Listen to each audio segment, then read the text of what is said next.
చేశారు తెలుసమ్మా, ఉచితంగా ₹1 మాత్రమే ఇచ్చారు.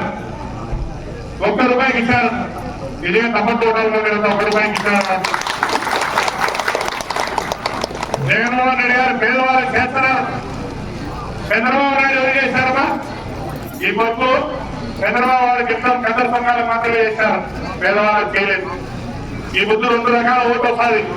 మీరందరూ బాగా ఆలోచించండి. 24 ఎలక్షన్లలో చంద్రబాబు ఓటేస్తే నాయకులు బాగుపడతారు. నాయకులు అంటే మేము. జగన్మోహన్ రెడ్డి గారు ఎవరు బాగుపడతారమ్మా? మీరు బాగుపడేది. ఎందుకంటే మీ అకౌంట్ వేస్తున్నారు డబ్బు, మీకేస్తున్నారు డబ్బు. జగన్మోహన్ రెడ్డి గారు నా అవ్వలు, నా తాతలు, నా అక్కలు, నా చెల్లెళ్ళని మొత్తుకొని మీకు బెటర్ మొత్తాను. ఆయన బటన్ కూడా అయిపోతాను, ఫ్యాన్ బటన్ కూడా. మీరు ఏం చేస్తారు? ఫ్యాన్ బుద్ధు దాన్ని ఈవీఎం పైన పోతాయని బోట్ వేసినప్పుడు మీరు వచ్చి దాన్ని పాలు పెట్టేదాన్ని వస్తారని అనుకుంటాను. ఆ మొత్తం కూడా చంద్రబాబు మనకి విమర్శిస్తారు. ఎందుకు ఇంతగా చెప్తానంటే అమ్మా, ఈరోజే పైన కావాలందరూ బాధపడుతున్నారు, కింద కావాలంతా ఆనందంగా ఉన్నారు. ఎందుకన్నారంటే జగన్మోహన్ రెడ్డి నా వాళ్ళు అంటారు. పైన కావాలని లేదు, ఎరికెళ్ళి తీర్మానం ఎంత బాధపడతారంటే అంత బాధపడుతున్నారు. అంటే ప్రతి లీడర్ కూడా ఉన్న వాళ్ళందరూ కూడా అదే ఉన్నారు. ఈ బుద్ధు మీకు ఫ్రీగా ఇప్పించినారు. ఈ బుద్ధు అలా ఇచ్చిన ఇళ్లను మీరందరూ కూడా భద్రపరచుకోమ్మా. ఎందుకంటే ఇంకా 3 నెలలు పట్టాలి చేరేదానికి, నీళ్ళు ఇచ్చేదానికి, మళ్ళీ అది కన్స్ట్రక్షన్ చేసేదానికి, నీళ్ళు ఇచ్చేదానికి, కన్స్ట్రక్షన్ చేసేదానికి ఇంకా 3 నెలలు టైం పట్టాలి. కానీ ఆడ ఇప్పటికే దొంగతనాలు జరిగి మొదలైనాయి. నా భయం ఏం లేదు. టిట్కో వాళ్ళు కాయలు పెట్టారు, కానీ బీగాలు సరిగ్గా వేయడంలా.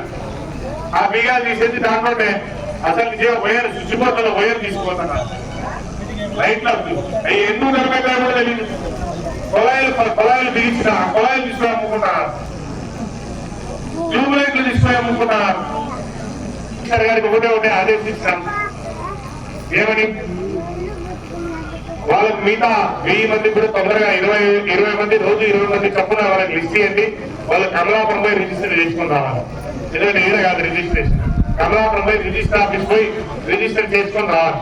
వాళ్ళ పేరుతో గవర్నమెంట్ ఉచితంగా రిజిస్ట్రేషన్, అంటే మీరేం డబ్బులు పెట్టాల్సిన అవసరం లేదు మా రిజిస్టర్ కి. ఎందుకంటే మీకు డాక్యుమెంట్ అవసరం కదా. ఇలాంటి పట్టా కాగితం మీకు అవసరం, ఇలాంటి పట్టా కాగితం మీకు, రిజిస్టర్ కాగితం మీకు అవసరం. ఎందుకంటే మీరే చెప్పేదానికైనా అవసరం కదా, లేకపోతే ఎవరంటే వాళ్ళు కబ్జా చేస్తారు పిల్లలు మళ్ళీ. కాబట్టి ఆ ప్రక్రియను కూడా సైమల్టేనియస్ గా జరుగుతారు. ఎందుకంటే ఎలక్షన్ కూడా దగ్గరకు వచ్చాయి. ఈ నిలబడిపోతే కనీసం మీ చేతికి హ్యాండ్ ఓవర్ కూడా చేస్తామో లేదని మాట్లాడుతున్నాం. సో ప్రతి ఒక్కరు కూడా ఈ నెలాఖరి లోపల వాళ్ళ ఇల్లు వాళ్ళకి హ్యాండ్ ఓవర్ చేసేయండి. మిగతా ఎందుకంటే బిల్డింగ్ లోపల మాత్రం ఏమీ పని లేదు. మీరందరూ ఒకటే ఆలోచించండి. బిల్డింగ్ లోపల ఏ పని లేదు, బిల్డింగ్ చేరేదానికి రెడీగా ఉంది. కరెంట్ కూడా రెడీ చేశాను, కరెంట్ అన్ని ఇచ్చాను. కేవలం ఒక నీళ్ల సమస్య ఉంది. అది కూడా నేను ఎందుకు చెప్పినానంటే, ఒక బిల్డింగ్ అయితే మన వేస్ట్ నీళ్ళు, 33 బిల్డింగ్లకు నీళ్ళు ఇవ్వాలి. అంటే ఎక్కడ